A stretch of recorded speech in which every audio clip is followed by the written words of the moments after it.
Hi guys, welcome to a boat tour of Athena, our 1987 Warrior 38 that I've spent 5 years refitting and that'll hopefully take us across the Atlantic a little bit later this year. Athena is in no way a stock original Warrior 38 anymore. There are some original features left like the fiberglass Dodger, but stuff like the tow rail and the interior layout is brand new. If you're new to our channel, my name is Mads and this is my fiancée Ava. I've spent the last 5 years doing a somewhat extensive refit on my 1987 Warrior 38 named Athena. That involved all kinds of fun stuff like building a new rudder using vacuum infusion, gutting most of the interior to make structural repairs, and then subsequently rebuilding most of the interior. I also rebuilt the entire deck and painted the top sides.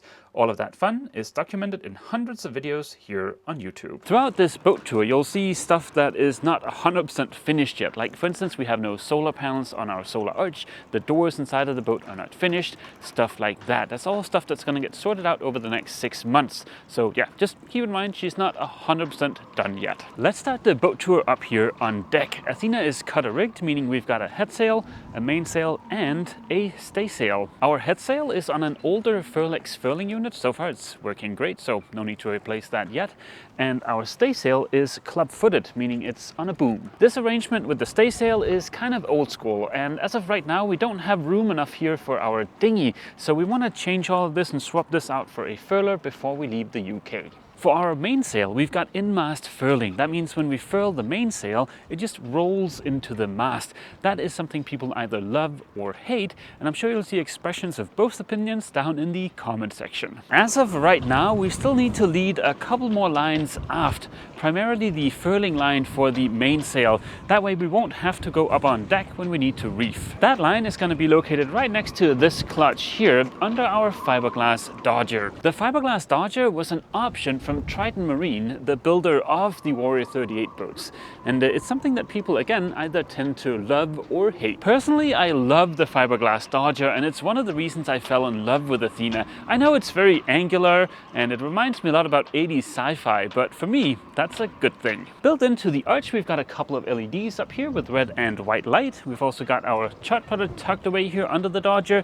We've got a little GMI 20 multifunction display built in, and our VHF radio, and here behind me we have the display for our autopilot. In terms of storage here in the cockpit, the Warrior 38 is a little bit limited. We've got a single cockpit locker here behind the helm. Down here we've got our water heater, we've got the drive unit for our autopilot, and there's a little bit of room reserved for a dive compressor. At the very aft end of the boat we've got our solar arch. Like I mentioned, so far without solar panels, but over the next month or so we're going to be installing 1600 watts of solar up here. It's getting a tad bit windy out here, so let's head in through the companionway doors and continue the tour down below. As soon as you come in from the companionway, you are in the saloon. So let's start off with a quick overview of the entire boat. Here to port, we have the aft cabin, which is kind of like our garage right now. Then starboard of the companionway is our beautiful head with separate shower, so it is not a wet room. Directly across from the head is the nav station,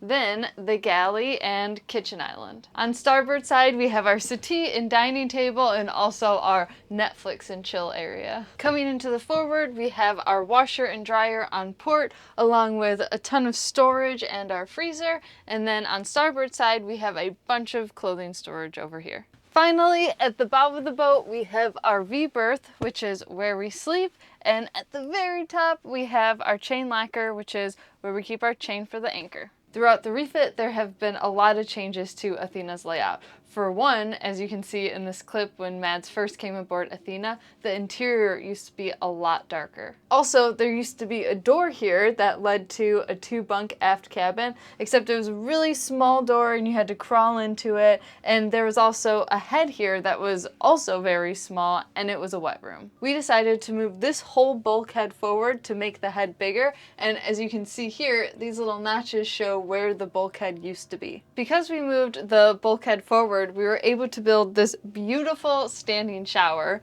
Behind the shower, we have an 80-liter holding tank, and behind this hatch, we have the technical compartment, also known as Mad's Spiffy Man Cave, but we'll get back to that later. Just above the toilet, we have a nice big locker for our towels and showering things, and then just left of that, we have these nice long drawers.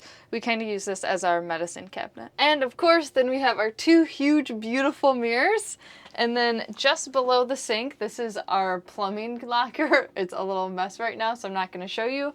But in there we have our bilge pump, our gray water pump, and our head inlet pump. And last but certainly not least, our beautiful Rary Tan Marine Elegance head with our butt sprayer and our infamous Bluetooth flush. Like I mentioned before, the nav station is right across from the head, but we'll get into that later. Next, we will talk about the galley. In the original layout, the galley used to be a little bit longer. You can see here in the marks where we moved the bulkhead, but we actually have a lot more counter space now because of our kitchen island. We decided to go completely electric in the galley. We have a 4-burner induction cooktop with an electric stove, all in a custom gimbaled box. And then we have some storage for pans below. We just have to add the door to keep them secure. Then next to the cooktop, we have our sink. Above the sink, we have some storage cabinets. This is where we keep our snacks and clearly lots of peanut butter. And then over in this one is where we keep all of our cups and plates and bowls. Below the sink, we have storage for our garbage cans and cleaning products. And then over here, the top drawer is for all of our cutlery. The middle drawer has our bowls and Tupperware, and then the bottom drawer is where all of our pots and pans are. On top of that, we have 3 pretty spacious places to store things under the cabin sole. In the original layout, this is where the original fridge was, but we decided to take that out and put this storage here, so now we come to this big mama. In the original layout, this actually used to be a bench seat, but when we were rebuilding Athena back, we needed a place for the new fridge, so we decided to take out the bench seat and build a custom fridge. The fridge is quite the experiment. We really wanted to leave the countertop untouched. I liked having this big open space, so we came up with this somewhat unconventional opening mechanism. We're still working out the kinks for the opening mechanism, but it's a pretty huge fridge. It's about 110 liters, and underneath the fridge we have a 210-liter diesel tank. Next, we head toward the saloon. Directly behind the kitchen island, Mads built this charging station. It serves 2 purposes: to charge and store all of our camera gear, and also to hide all the plumbing for the fridge. Up next is the newest addition to the saloon, which is our dining table. It's a telescoping table, so we can push this down, put a cushion on it, and we can use it for lounging, or it's another bed if we need it. This whole area is pretty similar to the original layout. It's a little bit shorter because we moved this bulkhead forward to fit the new head, and we also removed a port light that was here to prevent leaking. Now let's head forward into the forward cabin. Immediately upon entering the forward cabin, we have our dryer and our washer. In the original layout, this actually used to be a head. There was a sit-down shower here with a sink and a toilet, but we decided we didn't need 2 heads aboard the boat. That's why we made the aft head bigger, and that allowed us to put the washer and dryer here and a freezer. By taking out that head, we gained a huge amount of storage space up here that we use as our pantry. And then right below it, we have a 50-liter freezer in here. And then we also gained 2 more storage lockers below. This used to be a vanity area. You could sit there and do your makeup, or we could have used it as a desk, but we saw it as a great opportunity to add more storage, and that's exactly what we did. Matt's built this huge hanging locker. As you can see, we haven't put the hanging bar in it, so it's more of just a storage area right now.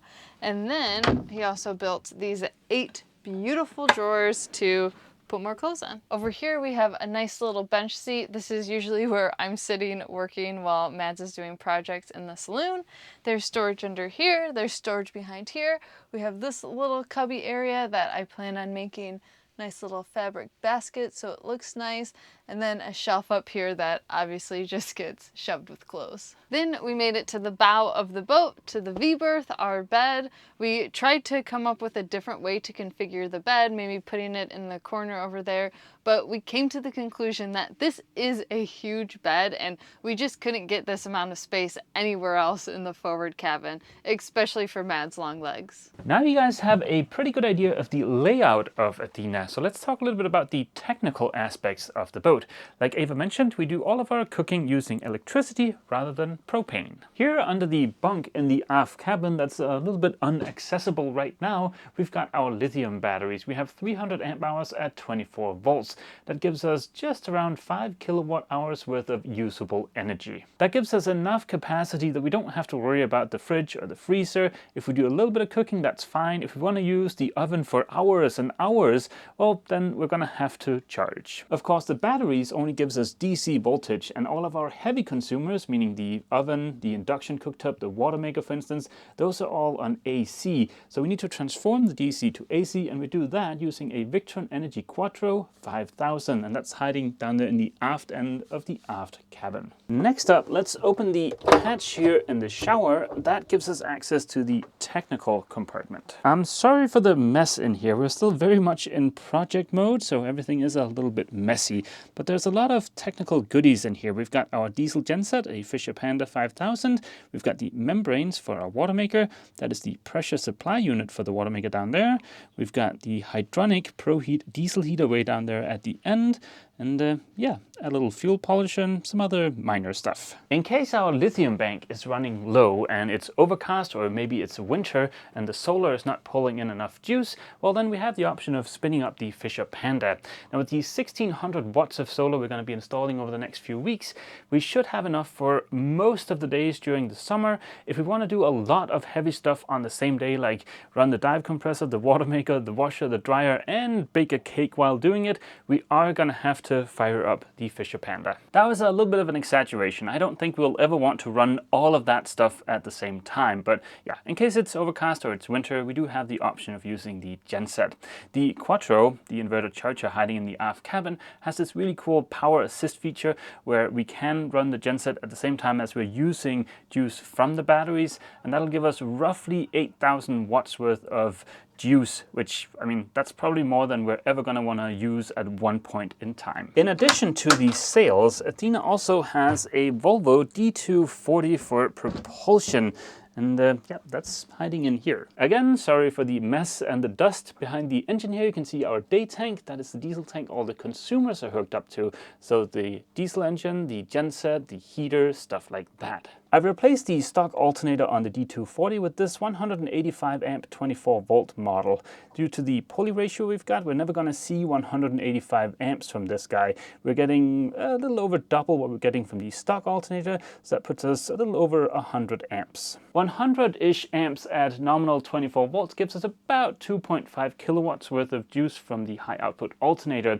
We don't really need it. We've got the genset and, like I mentioned, also soon the solar, but it is an added layer of redundancy. Redundancy is a good thing because we want to go to some pretty remote places. So we've got different ways of generating energy. We've also got different ways of cooking. We have electric here in the galley, but we do also have a propane grill out in the cockpit, just for redundancy. To monitor our energy consumption, which is something I think is important on most boats, unless you go full sextant and no refrigeration, we have this servo from Victron Energy that has a really neat little display. With this handy dandy little display, we can get a quick overview of our situation. We can see our AC loads, our DC loads, the state of charge for the battery. We can also see how much we're pulling in from shore power. And as soon as we get the solar hooked up, there's going to be another blob down here where we can see how much we're pulling from the sun. The servo display is purely for the 24 volt side of things. That is the lithium here in the aft cabin where all of our heavy consumers are hooked up to.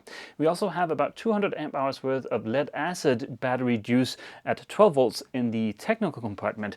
That is for the stuff that requires 12 volt, like for instance the NMEA 2000 network, our VHF radio, and also one of our chart plotters and one set of our navigational lights. That is just another bit of redundancy. The 12 volt side of things we monitor here using this somewhat ancient type of battery monitor, at least compared to the servo display. This gives us everything we need, really. It gives us a voltage reading for the house bank on the 12 volt side, gives us a voltage reading for the starter battery for the engine. We do not have battery monitoring on the battery for the starter on the genset, but I think that's okay.